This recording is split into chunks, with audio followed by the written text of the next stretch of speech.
Hello सांग मैंने जय जगन्नाथ आशा करुँच आपण मैंने बहुत भले थे। तो मु बाहरी गली मंगला मंदिर आज जेहेतु मोर तृतीय पाली पड़ाला ए आज आई श्रावणी आज मो सांगे आसी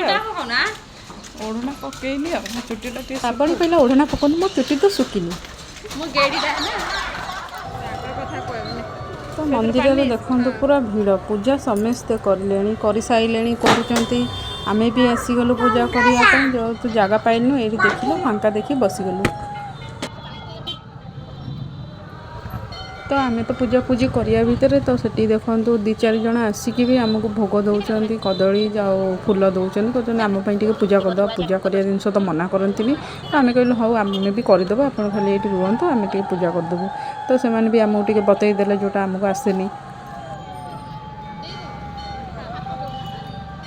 तो मत तो हुड़ी हुड़ी मेन जिनस पकई आसे तो मुझे श्रावणी कहली हुड़ी हुड़ी पका तो ये जो मैंने भी थे समस्ते हुड़ी हुड़ी पकाउं आमर से भी होगला भगवान कौन कहते जो हुड़ी हुड़ी पकड़े मुझे पाइबी ना नहीं तो पानी छड़ेदेलु भोग करदेलु फटाफट जेहेतु पूजा कले जल्दी घर को भी जीव जेहेतु छुआ को छाड़ी आसी मु सत कह 2 पाली करी एटा 3 पाली भी कर 4 पाली अच्छी लास्ट पाली तो एत शांति मिलूँ पूजा करदेला माँ पाखे आसिकी बसिकी जमी इच्छा होनी मुझे बसिकी पूजा करूथी मैंने एत मन भरी जाऊँगी।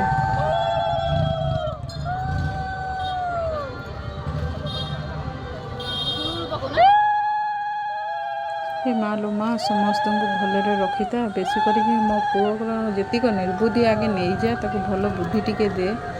एति मागुची। तो ये आमर पूजा सरीगला तो आमर देखो भोग आम ये एमती पूजा करी घर सब जिनस करके नहीं जाऊँगी बस ये खाली पणा देदेली तापर मंदिर भितर माँ को मंदिर गलु तो श्रावणी तार आगे पूजा करुँच बसी जेहेतु सब धरिकी आज मंदिर एत जाम जे माने ठेला पेला खाली भितर होती मुझे बाहर मुझे बसी तो से आगे पूजा करदे बाहर बाहर सी तार पूजा कर फूल फूल सब जिनपतर जगी रही पूरा जाम आज भितर लाइन हो देखो माँ लो माँ घंट घोड़े रखी था समस्त तो माँ को दर्शन हो गला फटाफट आम घर को बाहर आइला बाटे पर नहीं आसली बाय बाय जय जगन्नाथ।